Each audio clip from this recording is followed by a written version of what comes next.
Brought to you by BedroomBattlefields.com, this is the Tabletop Miniature Hobby Podcast.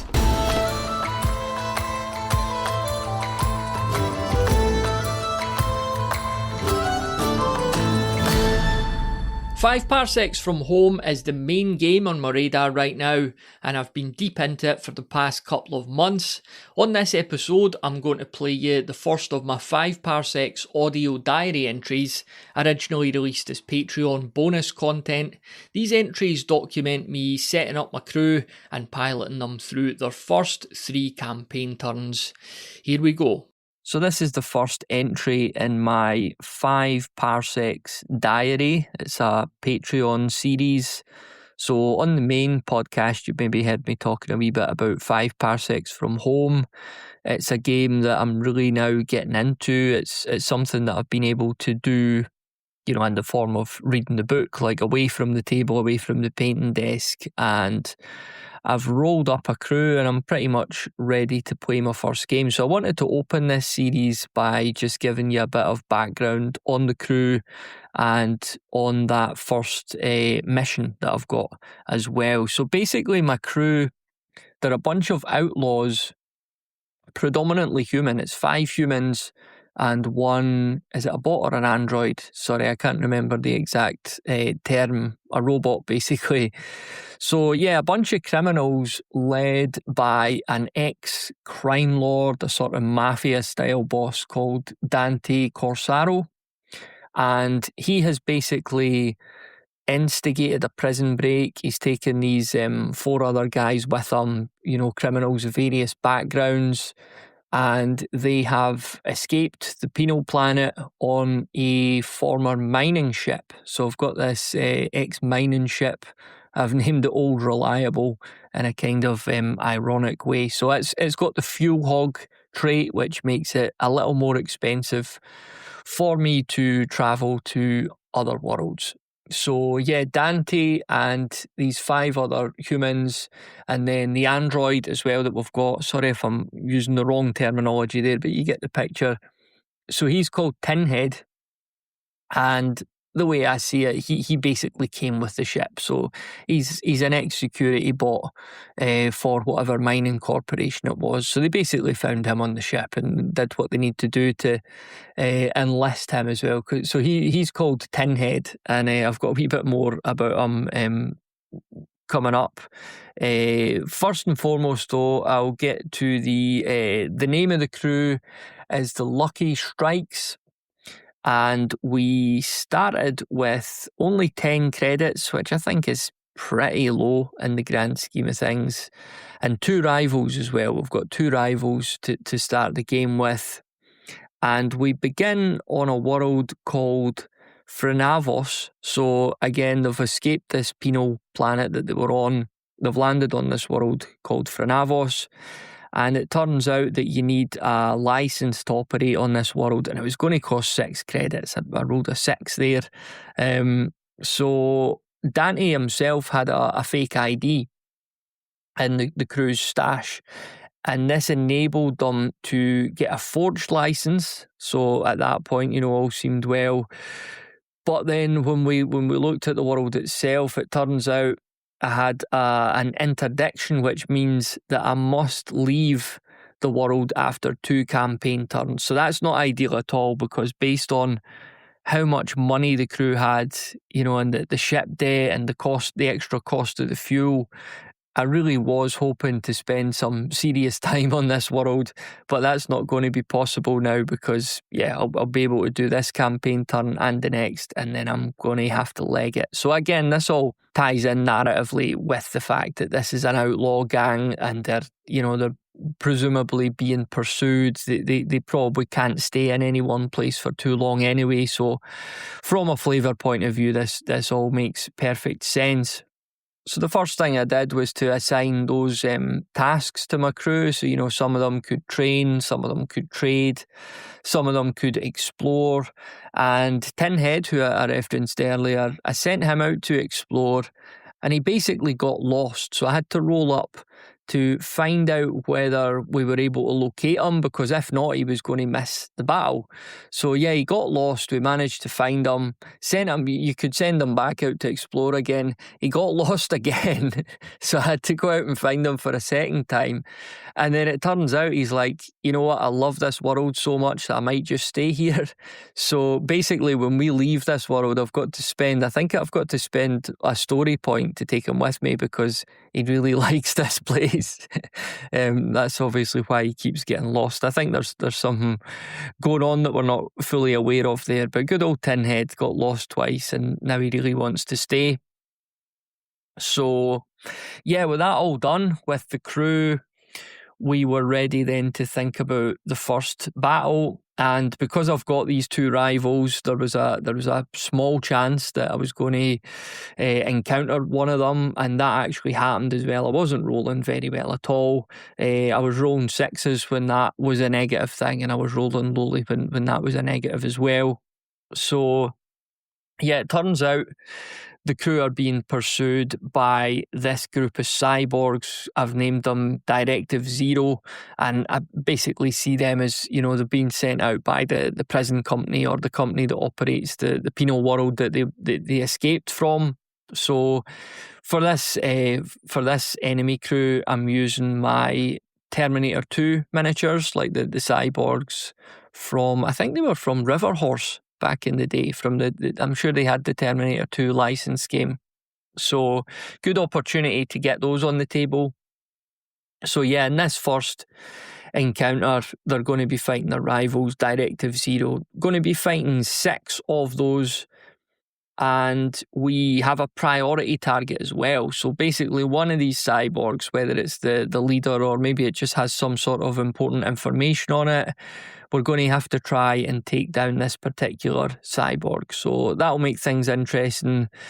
And what will certainly make things interesting and challenging is the fact that this counts as an ambush. So they have ambushed us, meaning that instead of starting with a deployment of a complement of 6, I'm going to have to drop one of those and start with 5. In fact, I'm going to have to play the entire game with 5.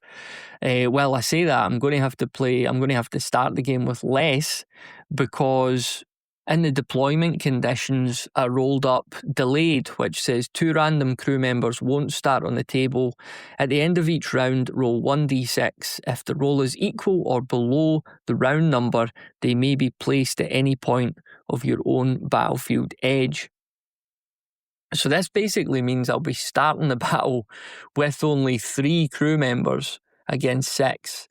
And, you know, I could add 2 at some point, but I don't know when that's going to be. So, you know, for my very first game of this, I don't really know what I'm doing tactically or that. It's going to be a real challenge here, and, you know, I don't really hold out much hope. I think it really will just be about trying to keep my guys alive and relatively safe. And if I technically lose the battle, which I think I will, then we'll deal with the outcome of that afterwards. But yes, it makes things very challenging. But again, this is all part of the fun and the narrative flavour of this game. So I am looking forward to that, but I don't hold out much hope for whatever crew members end up being deployed for this one. So that's basically it. That's my crew, the Lucky Strikes, led up by Dante Corsaro and their ship, the ex-mining vehicle Old Reliable. So they're going to be taking on these cyborg rivals of theirs and see how that goes. But I'm just really looking forward to setting that game up and playing through it now. And I will report back in my next diary entry on how they got on and what's going to happen next. So thank you very much for listening. Thanks very much for supporting me through Patreon, and I'll speak to you on the next one. Okay then, so the Lucky Strikes find themselves pursued by their rivals, a group of cyborgs known as Directive Zero. They've been sent to track down the Lucky Strikes and take them back to the penal colony that they were imprisoned on. And they're currently on a world called Frenavos, which their days are numbered here. They're going to have to get off due to an interdiction, was it called?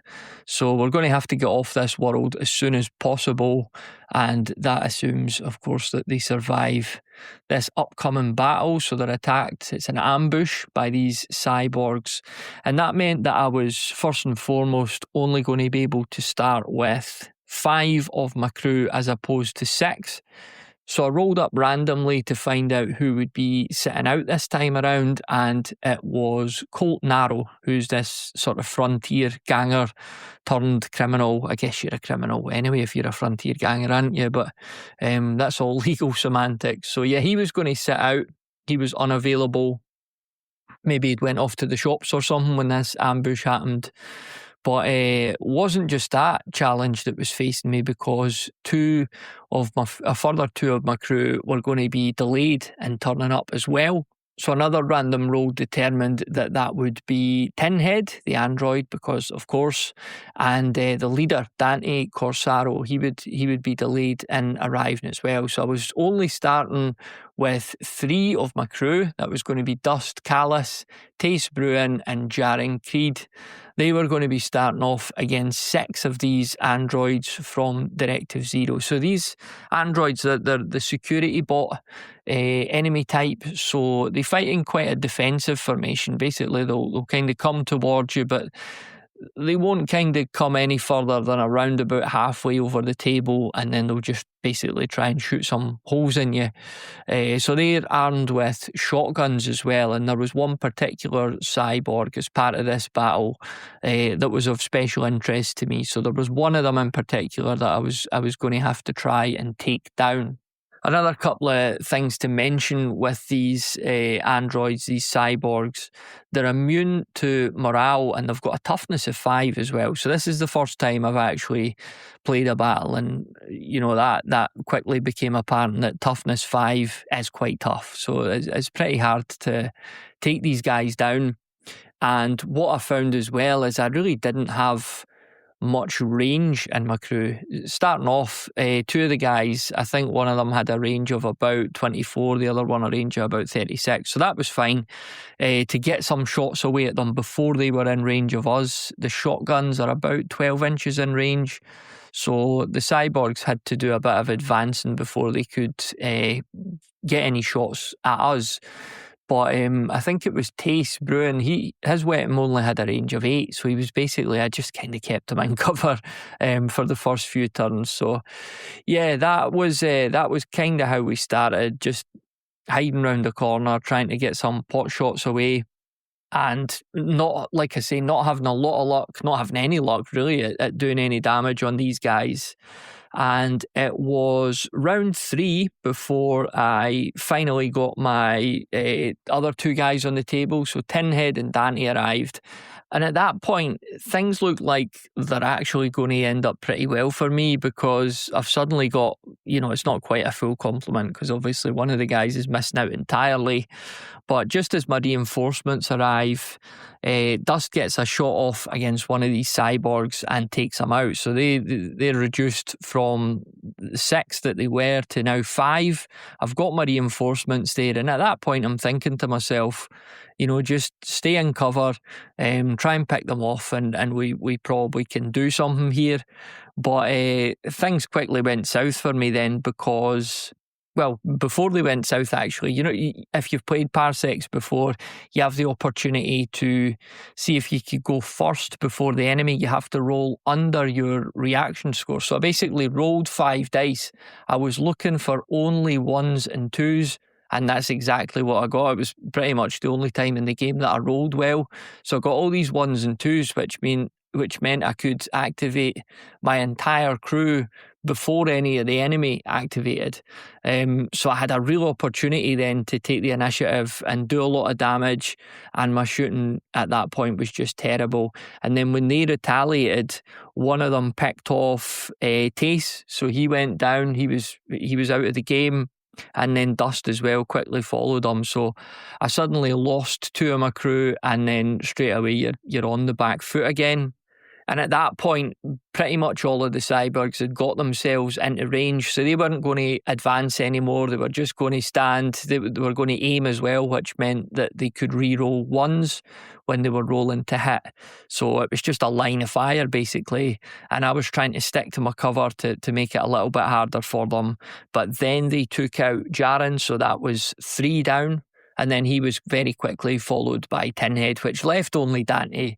And at that point, there was still 5 androids. I think one of them was stunned and that was it. So he just had to put his tail between his legs and flee the table, basically, because it just wasn't worth keeping him on there to get shot up as well. Because I was already starting to think, like, in the first battle, are some of these guys literally going to be dead? And if not, how much is this going to cost me? It sounds a bit brutal, but yeah, how much will this cost me, this defeat, financially? Because I've already not got very much money. So he fled the table and that was the end of it. So very much a defeat in the battle itself, but of course Parsecs doesn't end there, and then you move on to the post-battle sequence, which I say I was really quite looking forward to. I was from a gaming point of view, but it certainly wasn't going to be pretty for the Lucky Strikes in the story world itself. So we were somehow awarded 4 credits for that miserable performance. I'm not really sure. Maybe there was like a passerby who found the whole thing hilarious and just handed them a fiver or whatever. So we got 4 credits for that mess. And then we actually found a cargo crate of 6 credits as well. So that kind of, those were some unexpected rewards when we really didn't deserve any rewards at all.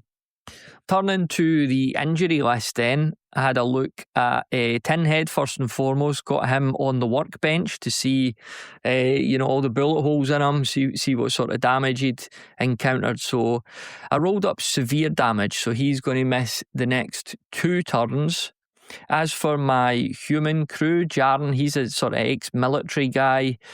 He rolled up crippling wounds, and it turns out that he's going to spend 3 turns in the sick bay, and that's going to cost 5 credits as well. So that was a pretty sore one. I'd found 10 credits somehow after that, and straight away 50% of those credits are taken up fixing all Jaren's wounds.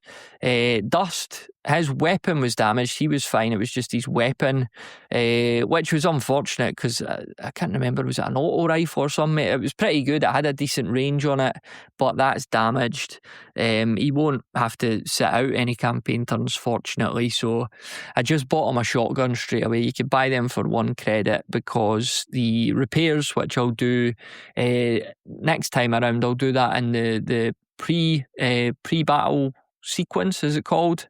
But repairing a weapon is tricky and it could be costly. So I've just got him a shotgun in the meantime, just to make sure he's going to be armed with something.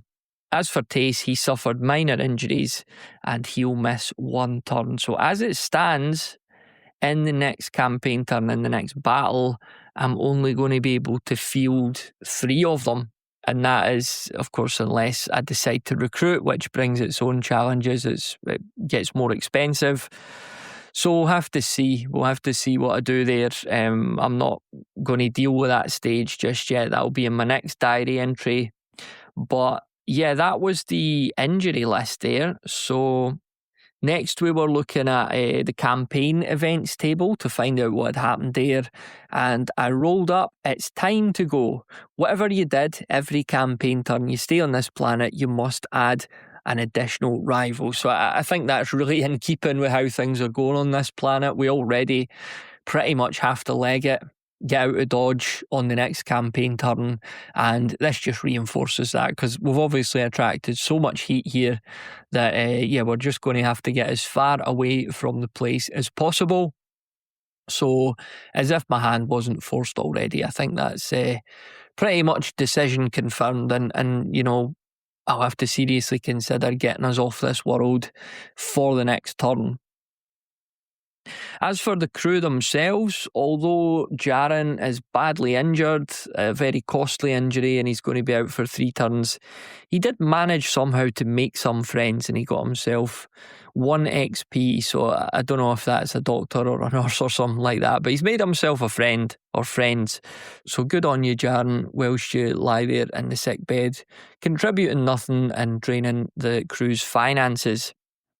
So after that, it was just there was a couple of XP points to assign to the crew members for basically taking part.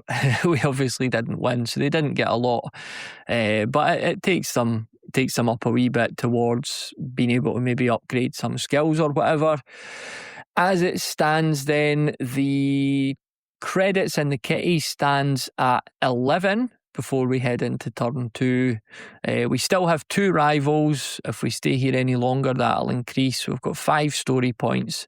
We're still on Frenavos, but that obviously has to change as soon as possible. So it sounds like our ship, Old Reliable, is going to have to get a run out. It's a fuel hog. It's going to be quite expensive to try and relocate, but I think it's completely necessary at this stage.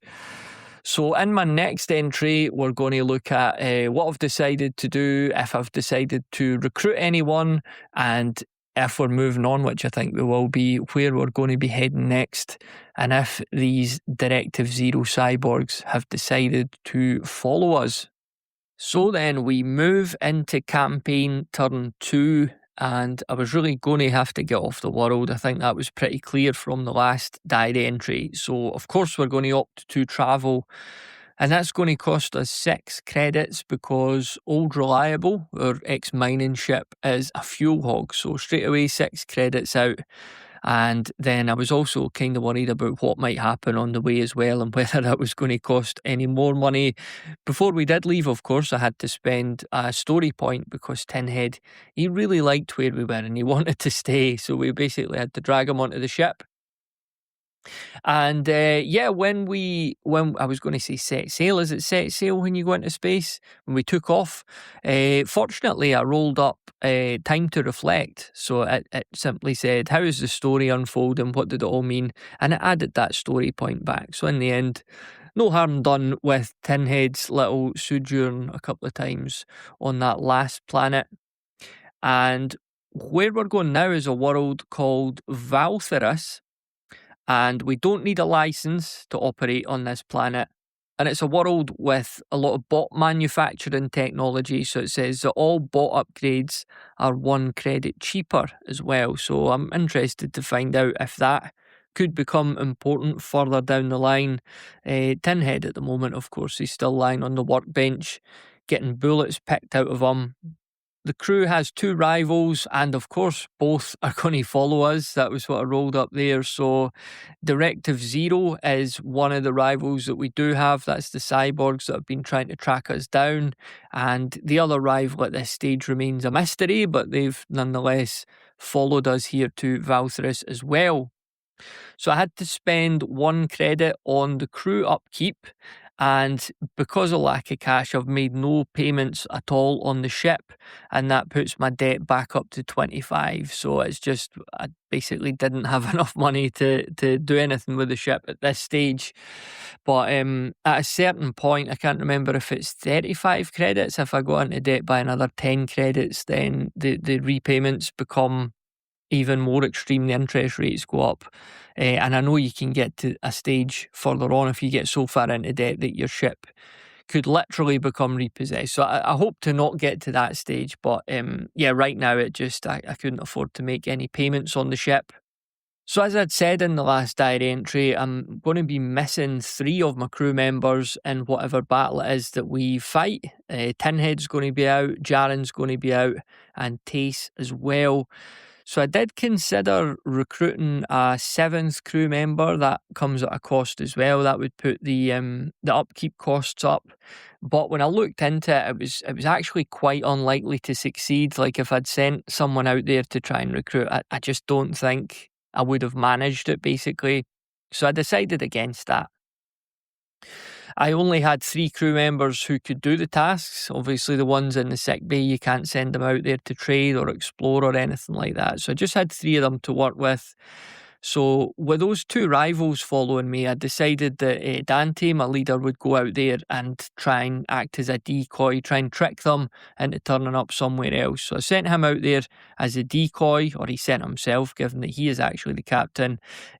Dust and Colt, I sent them out to look for patrons as well, and they actually found two, so that was good.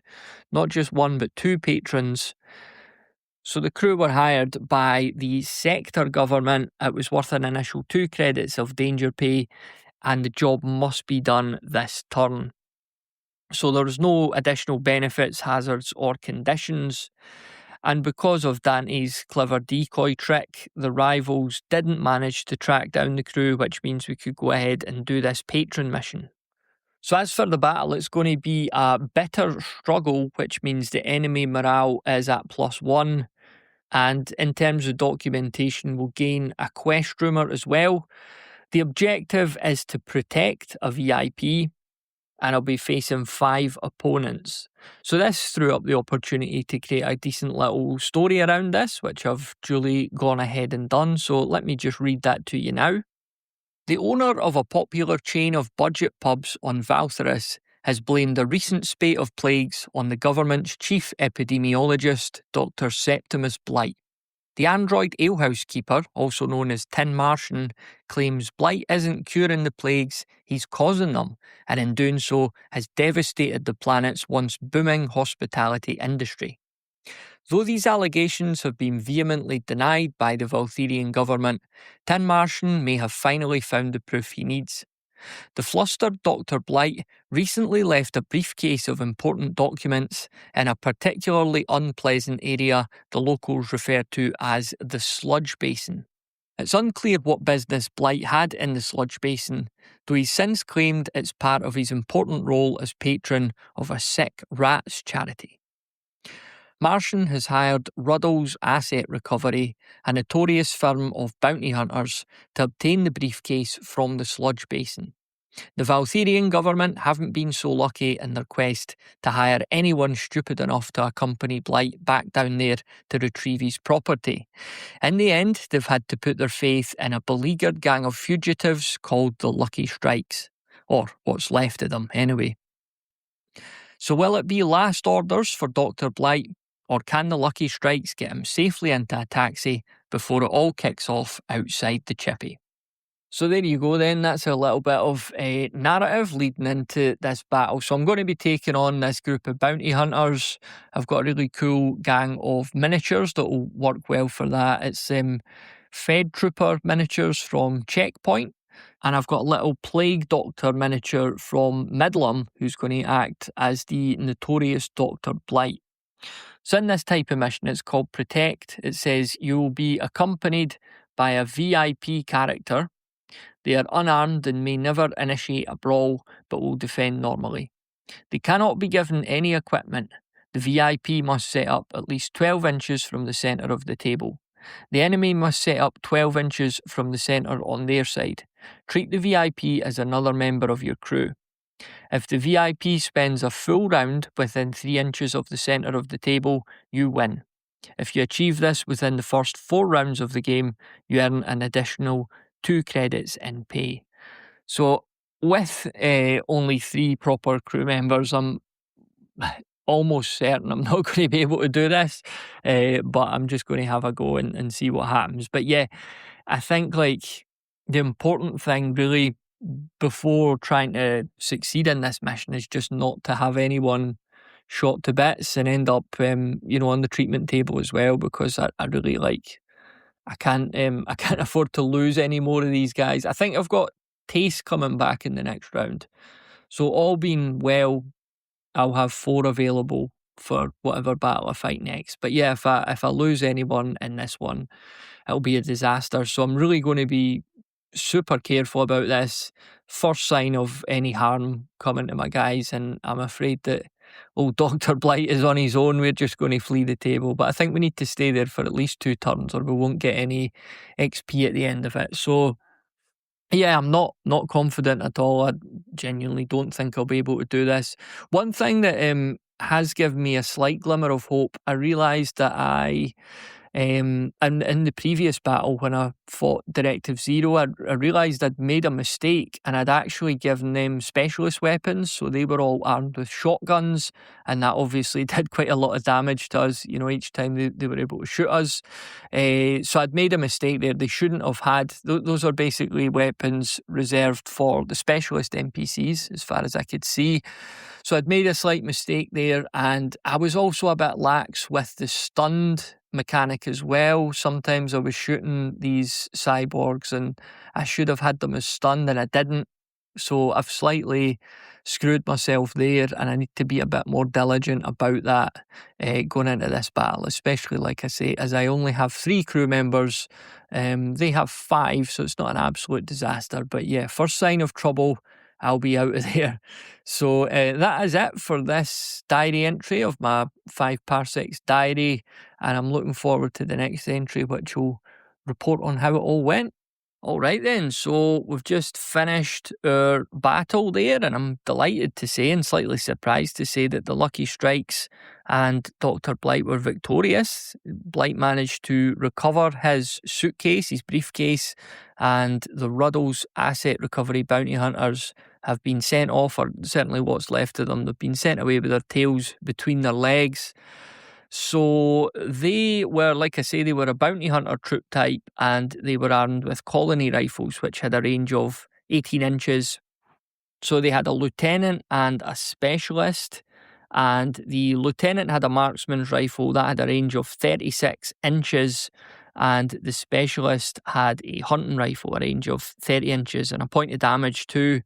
These were heavy weapons, which meant there was a slight penalty if you moved and then shot. But nevertheless, I was facing, I was outnumbered, and not only that, but pretty much outgunned, because these guys all had a decent range on them, and my only real range option was Dust with his auto rifle, which had a range of 24 inches. Apart from that, I've got Colt with a scrap pistol, range of 9 inches, and Dante's got this dueling pistol as well, a range of 8 inches. So it wasn't like I could just kind of sit back and try and pick these guys off. Had to do something bold, and I know I said in the last diary entry that I was going to be very cautious here. I mean, I still was cautious, but a big part of the plan was to just get Dante into the middle of the board to draw fire. Not because I was trying to sacrifice him, or again, he's the captain, not that he was trying to sacrifice himself, but just because cover was pretty good, and also he's got this combat armor which gave him a little bit of extra protection as well. So he got himself forward into the middle. I had Dust going down the left flank to try and find some cover where he could maybe get an angle and get a couple of shots away, and then Colt would go down the right, which was completely covered, and try and kind of get round the corner and draw some of them away as well, because it was a big firing line down the middle. If I'd moved the Doctor up early, he probably would have just got shot to bits. So, the enemy morale as well was at +1. So if and when you kill any of them, there's an opportunity that some of them will panic and flee, and that had made that slightly more difficult as well. So we failed to seize the initiative at the start of the game, but to be honest, most of the rounds I did manage to get those quick reactions in, those early activations, and I think that helped us out a wee bit, just being able to get into good positions first. Dante was getting himself into the middle. He was drawing a lot of fire, but keeping his head down. And like I'm saying, Dust got up into a good position, and he started to get a few shots away at the lieutenant and the specialist. This lieutenant, he was really dangerous, because his extra combat skill meant that he could hit somebody in cover even on a 4+. I think it's usually a 6 for that. So he only needed a 4 or up to hit you, even if you were in cover. Fortunately, I was rolling very badly on his behalf, which was good to see. So yeah, on the right hand side, Colt had managed to draw 2 of them away. Dante got himself into the middle, where one of these bounty hunters had moved forward to try and claim the middle of the board. They got into a brawl, and Dante basically pistol whipped the guy. Dante, he doesn't have any combat skill at the moment, but because he's got that pistol, he gets a +1 in a brawl. So that basically made it a fair fight, and the dice roll came off for him. So not only did he hit him, he also wounded him or killed him as well. So that was strike one of the lucky strikes, and it meant Dante was now sitting quite comfortably, or not necessarily comfortably when people are shooting at you, but he had decent cover in the middle of the board. He was right next to the briefcase, and that then meant that there was an opportunity for Dr. Blight to kind of scuttle his way up there and hide behind them too. So meanwhile, out on the left-hand side, Dust had that auto rifle that had a bit of range, and he actually managed to pick off this specialist who was, a bit of a cause for concern, as I was saying. So he shot and killed this specialist, and at that stage, things are looking really good. That's two of them down. We're in quite good positions, and I was starting to think to myself, like, it looks like we might manage this after all. But then, unfortunately, the two bounty hunters who'd moved out to intercept Colt, one of them had got himself round the corner, and Colt really wasn't in any cover at all at that stage. It's just the kind of angle he was at, and he's been gunned down by one of those bounty hunters. So we don't know the damage just yet. I've not done the post-battle sequence. I'll have to figure out, or have to find out, what's happened to him. But yeah, at that point, it puts things back in the balance. I'm a man down, and of course the two bounty hunters who'd peeled off to try and intercept him are now free to turn round and focus again on what's going on in the middle of the table. One of them turned round and had a wee shot at Dr. Blight, who was running up to the middle of the board and trying to get his briefcase. But fortunately, he was in decent cover at that point, and nothing went wrong there.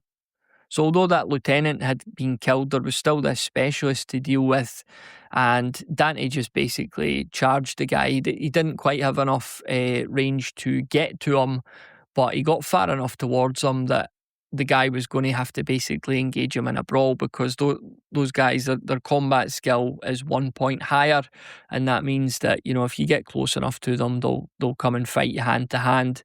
And that's what happened. Basically, baited him into a fight, and again, because Dante's got that pistol, it's a fair fight. It's a fair roll off, and once again, he did succeed in whacking the guy with his gun. This time, he didn't actually kill him, but he did stun him.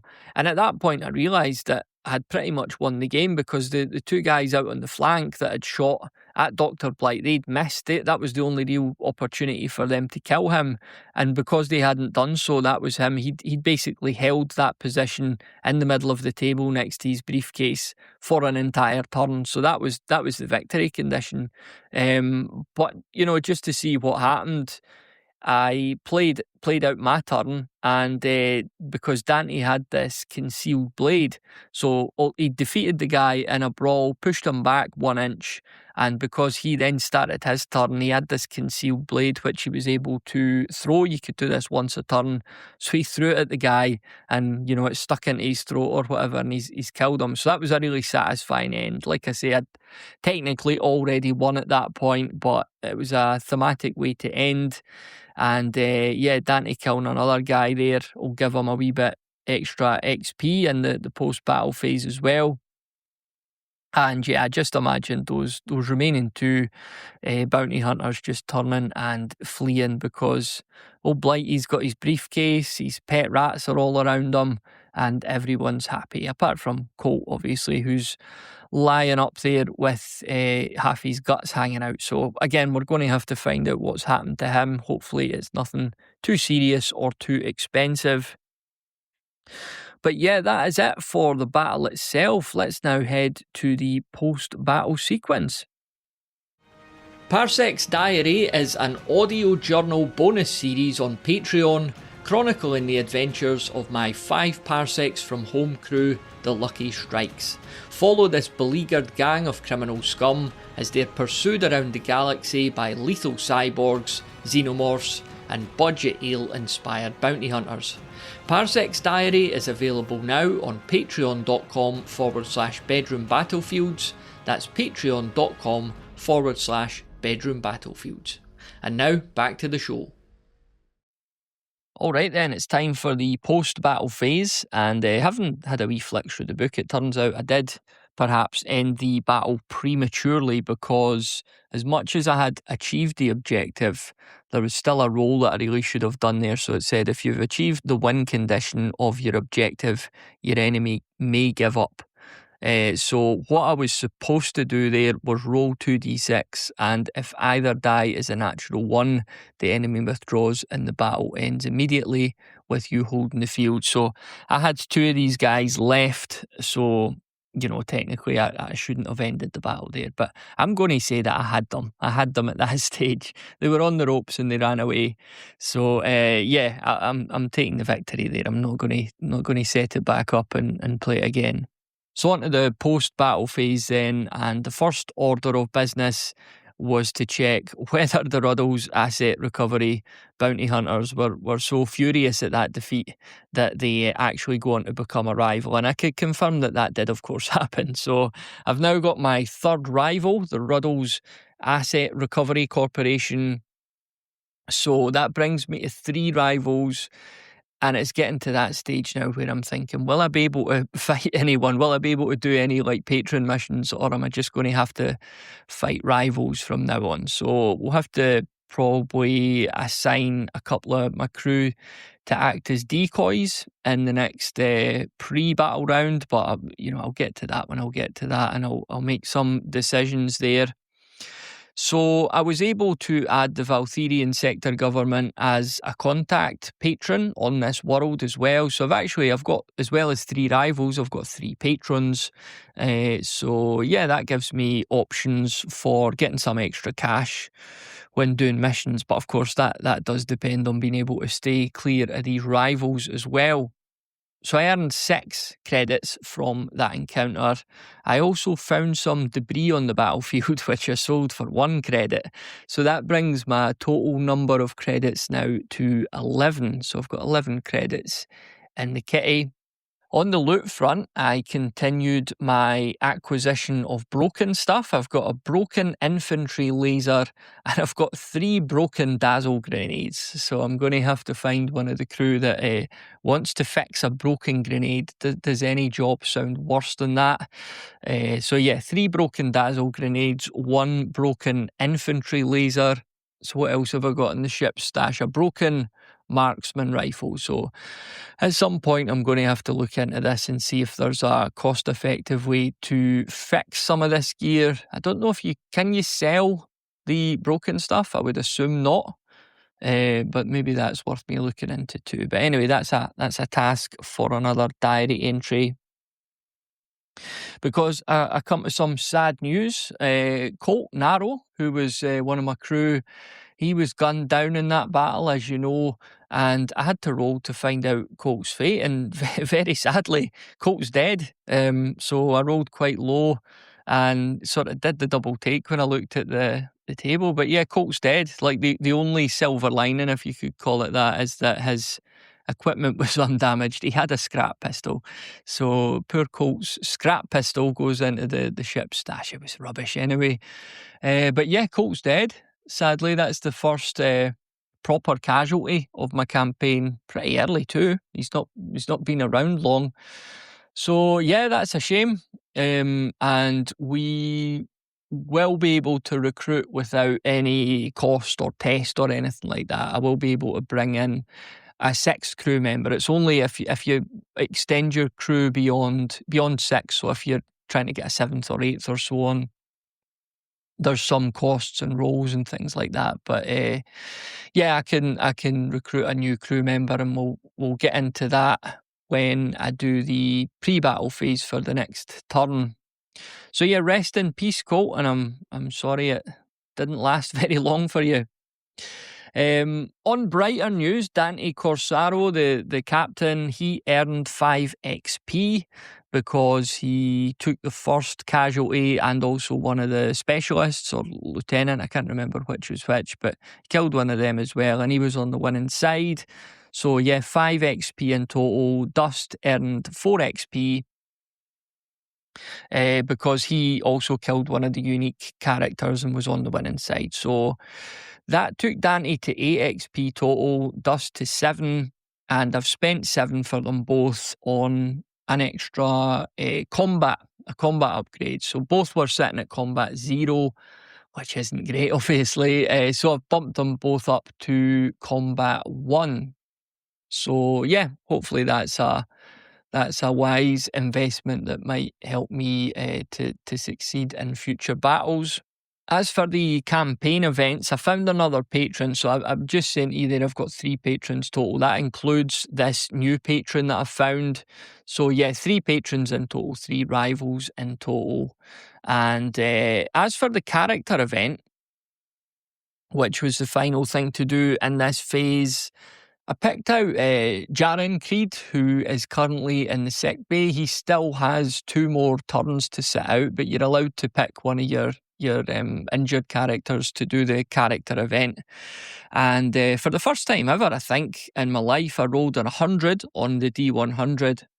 So that says you've had a lot of time to burn. Next campaign turn, the character may perform an additional action even if they are in sick bay. So that worked out really well for me because he is in fact in sick bay. He's not able to really contribute anything at the moment. So that from my understanding of that, it means that I could send him to trade or explore or act as a decoy for the rivals. I think I'll have to confirm that in the book, but looks like I'll be able to get some use out of him before the next battle, even if he can't actually take part in the battle itself. So that is really handy, especially when I'm working with such thin numbers at the moment. So, like I say, I will be recruiting a new crew member in the next diary entry. At the moment, we have Dust, Tace. Tace is coming back. He missed out in the last turn. And Dante. So that is 3 that are available, plus the new crew member will bring us to 4. Tinhead's going to miss out for 1 more battle round, and Jaren's going to miss out for 2 more, and Colt is, of course, dead. So he'll be deleted from Imperial records. That's really harsh. Poor Colt. But yeah, that is a shame because he did have like a combat skill at 1, which is not to be sneezed at. Like he was decent. He had a reaction of 2 as well. So is that better than 1? I don't know. Is it? Yeah, I think it is. Anyway, it doesn't matter because he's dead. He's pan-bred. But yeah, rest in peace, Colt. This one is for you. And look forward to making my preparations for the next campaign turn. We'll go into campaign turn 3. We're going to stay on Valthris. I think there's a wee bit more to do on this world, and plus it keeps the costs down as well. I'll be deciding on whether to pay any ship debt, and I'll be recruiting a new character, and I'll be trying to distribute the meagre equipment that I've got as well amongst the meagre crew, frankly. So yeah, lots to look forward to in the next diary entry. Thanks as always for supporting me on Patreon. I massively appreciate it, and we'll chat again soon. Alright, so we're back for campaign turn 3. The first thing to do was pay my credit for the crew's upkeep, and then I had enough credits to pay some of the ship's debt as well, so I paid 2 credits towards that to take the overall ship debt down to 25. I was obviously in a spending mood. I was maybe feeling a wee bit flush, even though, when you looked at the credits, there wasn't any reason to feel that way. But I decided to also pay 4 credits to repair Tinhead, who was going to miss the next battle, and I thought we could maybe invest in his repairs and just get him back on his feet again for the next encounter. So yeah, I paid out 4 credits to have Tinhead repaired. So Dante himself, he went to recruit a new crew member. Obviously, we lost Colt in the last round, so he was going to recruit, and that would happen by default. There wouldn't need to be any tests or rolls or anything like that because our total complement was 5. So we're allowed to just bring somebody in to get us back up to 6. I'll talk about who that was in a second. I also sent Dust to trade along with Tace. Tace went to trade as well. And the outcome, of course, no surprise to anyone who's following along so far, more broken stuff. So we got Tace, he found a hot shot pack which was broken. I've not even looked at what a hot shot pack is just yet because frankly it's broken. I've got a big pile of broken stuff to kind of get to it at some point. So I'm not sure what it is at this point, sorry, but it's broken. It goes in the broken pile. And what was it Dust got? Tourist garbage. We got 1 story point for that. Some tourist garbage. So fair enough. Jaren as well, he was allowed to undertake a task because of that little character event in the previous round. So I sent Jaren out to explore, and it turns out he had a nice chat and he had the opportunity to roll to gain a story point because of this chat, which he went ahead and failed. So he had a nice chat. He seems to be quite a likeable person because remember a few rounds ago he made some friends as well. So he's obviously quite a chatty guy. So fair play to him as long as he's starting to feel better because of course he's going to miss the upcoming battle and the following one as well. He's got quite a bad injury. But yeah, get yourself out there and enjoy yourself, I suppose, whilst you can. So just thinking of those story points, like I picked up 6 of them, and I know you could use the story points to overturn certain decisions, to try and point the story in certain ways that's maybe more in keeping with just the flavour of your narrative, I suppose. But I looked and there were some other ways that you could spend these story points as well. I didn't want to suddenly get to the stage where I'm like, I've got 20 story points and not really done anything with them. So you could actually spend them on some stuff. So this is a kind of once per round option that you've got. So I sold 1 story point for 3 credits. And then I sold another story point to give Jaren 3 XP. And then he had enough to update his combat score. So I've updated his combat score to 3, which is pretty formidable. Again, he's lying on the treatment table at the moment when he's not out socialising. But when he comes back, he's looking pretty good.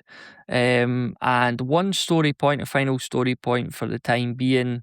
I spent that and gave Dante the opportunity to do a second task. He went out to explore. So when Dante went out to explore, the exploration result was someone wants a package delivered. It says, when you travel to a new world, if this crew member is still in the crew, earn 3 credits and roll 1d6. On a 1 to 2, you've acquired a rival and receive 1 story point. So he's basically going to be a drug mule. I've always had this idea for a film about a drug mule, and it would be called Pass the Parcel. But yeah, when we finally leave Valthrus, Dante will be off to the bathroom with a small package and some Vaseline by the looks of things.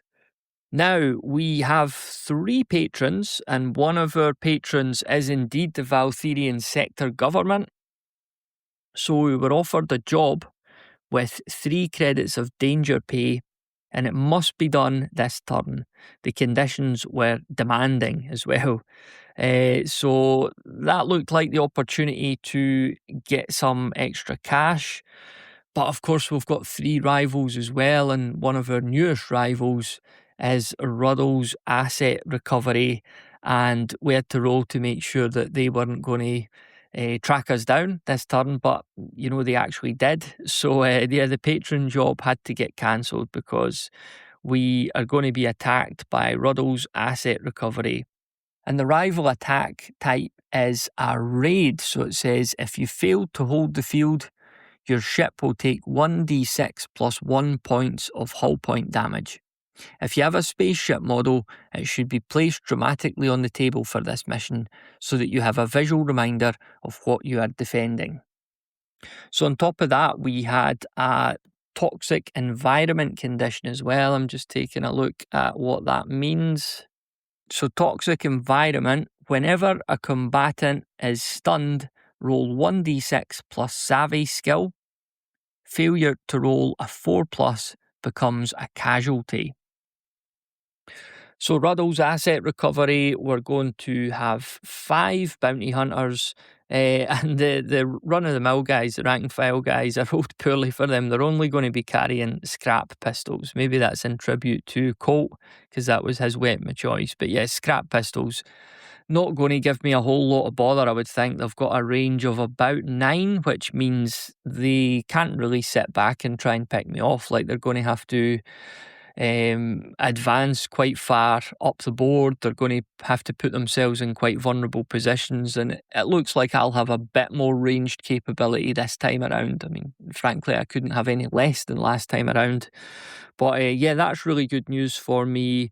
The specialist has a marksman's rifle and the lieutenant has an auto rifle, so that does give them, that does give them some firepower, and the lieutenants are always a bit tougher as well. They're a bit of a better shot and a bit more of a danger. But yeah, I'd be facing up 5v5 with, of course, the lieutenant and the specialist. So time to take these details and build it into our narrative. Here's what I came up with. The Valtherian sector government has just declared its 17th pandemic of the year. Nothing to do with Dr. Blight, as always, according to the man himself, who's already released a statement condemning baseless android conspiracy theories. Amid the chaos, the government has offered the Lucky Strikes an urgent contract to assist with outbreak management. This is the kind of job nobody sane volunteers for, which makes the strikes exactly qualified. But they won't get the chance. While the crew are grounded at the cinder dock, a sagging, half-condemned patch of tarmac that generously calls itself a spaceport, Ruddle's asset recovery tracks them down and hits them whilst they're enjoying a few beers and listening to Barry Gibb's 1984 solo album, New Voyager. The strikes are, on balance, fine with this. Their last encounter with Ruddle's asset recovery cost them a crewmate, Colt Narrow, who was shot dead during the sludge basin job. Captain Dante Corsaro had planned to pay these goons a visit soon anyway, so he's more than happy to have them come round to his place. Colt's replacement is a new recruit called Scully. Scully reached out to the Lucky Strikes after the sludge basin job, thanking them for getting one over on Ruddle's asset recovery. Turns out Scully's been getting bothered by them ever since he left one of Tin Martian's pubs a bad review on TripAdvisor. Now he'll have the opportunity to review these bounty hunters through the scope of his gun. So there we go, that sets us up nicely. And yeah, one thing that always really satisfies me about Parsecs is when you've got this ongoing narrative, anything you seem to roll up. I know there will be exceptions now and then, and that's why we've got the story points to an extent, but you're rolling up stuff and it's like, of course this is happening, and of course that's happening, and it just seems to fit. And even if you have to stretch a wee bit, there's always ways to make things work. So yeah, that really pleases me about Parsecs. I really like that narrative and just the little unexpected twists and turns and trying to fit them into your story as well. So very, very satisfying. And yeah, that's the pre-battle sequence, and now we'll move forward to preparing for the battle itself. Okay, then on to the battle itself, and the Lucky Strikes are taken by surprise here. They're having a nice couple of beers, just chilling outside their ship, Old Reliable, parked in a rundown spaceport called the Cinder Dock, and suddenly they realise that Ruddle's asset recovery have come back for more. So yeah, they quickly, get themselves into some positions, take some cover, and they know, I mean, they could maybe see at this stage, like the Ruddle's asset recovery bounty hunters, they're not so well armed this time around, maybe because of that beating that they took in the last round. So yeah, they take some cover and are just quite happy to let these guys come to them. So I did swap out Scully's handgun. Scully is a new recruit. He comes with a baseline human profile and just a handgun, which is pretty rubbish. So Jaron wasn't using his shotgun. That's a fair bit better. It's got an extra shot and a pointed damage. So gave Scully a wee shot of that and deployed him out on the right flank. I put Tace out to cover the left. And through the centre, I had Dust, Dante, and Tinhead. So again, the idea was that these bounty hunters, they don't have much range capability. They're going to have to make their way forward to try and get into range. And hopefully I'll just be able to sit and pick them off quite comfortably. And you know what? It started pretty badly for me. Like I did pass a few quick reaction rolls on the very first turn, and realised that there really wasn't anything to do. I didn't want to move too much out of my positions, and I'd deployed the Ruddles asset recovery guys in a way that they couldn't just be shot. They were in really good cover at that stage, so there wasn't much to be done. Just had to wait and see what would happen when they activated. And it was their specialist with the auto rifle that popped out of cover and took a shot at Dust and actually took him out. So that was a really bad start for me. The first shot that they've taken, and they've wiped somebody out. And then I was fearing the worst because their lieutenant had a shot at Tinhead, but fortunately he missed. And then Tinhead immediately replied when I activated and killed the lieutenant. So suddenly things were looking a lot better. It was huge to get rid of that guy. And the added bonus was at the end of that turn, one of the Ruddles asset recovery bounty hunters panicked and fled the board. So at that point I was thinking, maybe a bad start, but maybe not a disaster in the end. But this was going to be a swingy encounter because next time around it was their specialist. He took out Tinhead.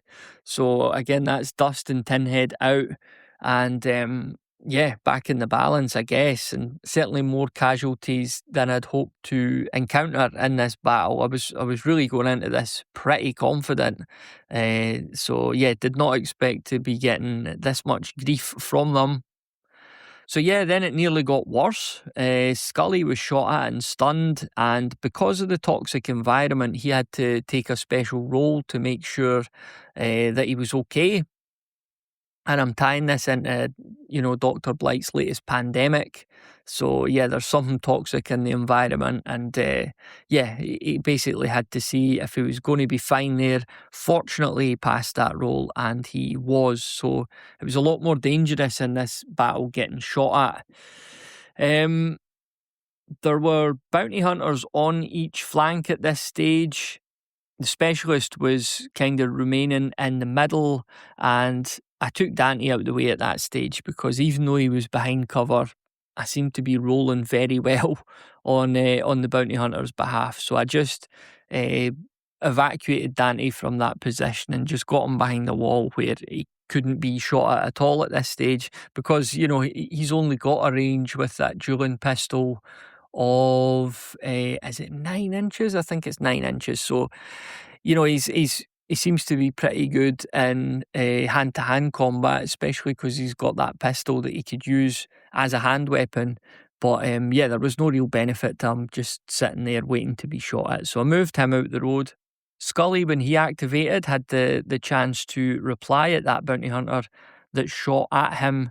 He only stunned him, but then the bounty hunter did fail that role for the toxic environment. So he was eliminated. He fell victim to Dr. Blight's pandemic. So that was good to see. And then that caused the specialist, who was acting the big man, he suddenly turned and ran away as well. So there was only one of them left at that stage. And I was thinking, I do think now I've got this wrapped up. But again, I've certainly suffered more casualties than I had hoped or expected to. So this last bounty hunter, he's kind of peeking round the corner at this small building. Tace is on the other side, peeking round the other corner, and they're both trading shots for what feels like, 5 or 6 turns, nobody doing anything at all. But meanwhile, Dante and Scully were able to close in around the back.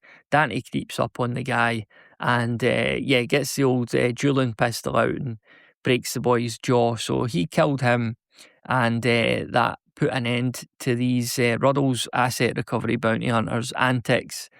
We held the field, won the battle, and I couldn't wait to see at the end what Ruddles asset recovery were going to make of this because, again, they were a rival going into this.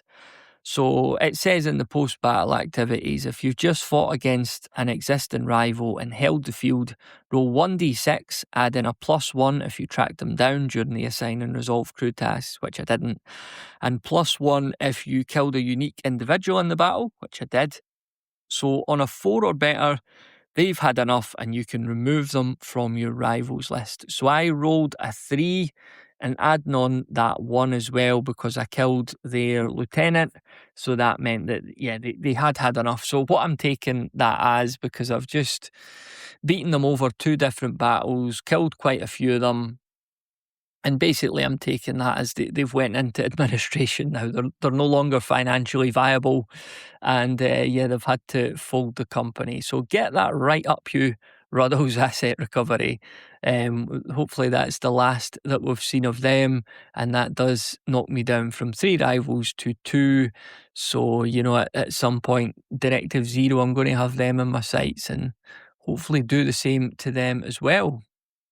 All right, then, other post-battle business. We were paid 4 credits for our troubles, and I believe this has caused us to lose our patron, the Valtirian government. It says in the book, failing a job you've accepted from a known patron causes them to be removed from your list of known patrons. So, I'm interpreting that myself. I mean, I didn't fail it on the battlefield, but I did accept the job and then wasn't able to complete it. I only had 1 turn to do it, so I guess that counts as a failure. So I'm thinking that the government would have had enough of us at that point. So that does bring us down to 2 patrons to equal our 2 rivals as well. So I went into this turn with 3 and 3.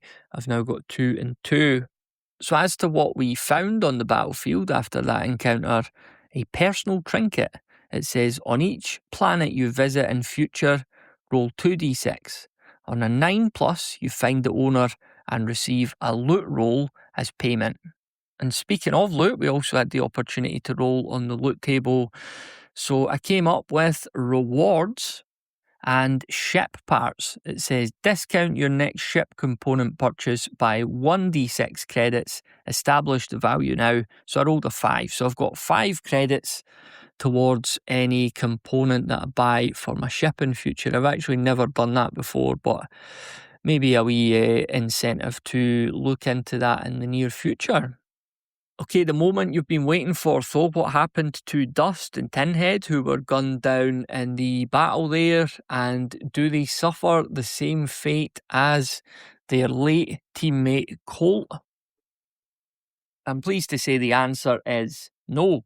So Tinhead only encountered minor damage. He's just got a few bullet holes that are going to need repaired, and he'll miss the next campaign turn for repairs, unless, of course, I decide to spend another 4 credits to incentivise the mechanic to get that job done a bit quicker. And Dust himself, rolling a 98 on the D100, it says the School of Hard Knocks earn 1 XP. So that really could not have gone any better for me there. What a way to get shot and taken out of the game. He won't pick up any injuries, any effects. He won't miss any turns. He'll simply pick up 1 XP. Speaking of XP, there was some more to dish out. So everyone who survived and won got 3 XP. That was Dante, that was Scully, and that was Tace. And I think that was actually it, because Tinhead, he's a bot, he doesn't get any, and he was also the one who took out the first casualty, who was also a unique individual. So he would have, if he was human, if he had a heart, he would have got some XP there, but he doesn't because he's a big old robot. That puts Dust, he's got 2 points, Tace has got 4, Scully's got 3, Danny's got 4. So a few of them aren't far off getting some upgrades, and I think I maybe want to spend a bit of XP getting the savvy scores up, because I'm finding I'm experiencing a few roles that are reliant on savvy for a bit of a buff, and I've not got any. Well, Tinhead's got 2, but again, he's a robot. But anyway, I'm going to spend some XP on savvy upgrades when possible.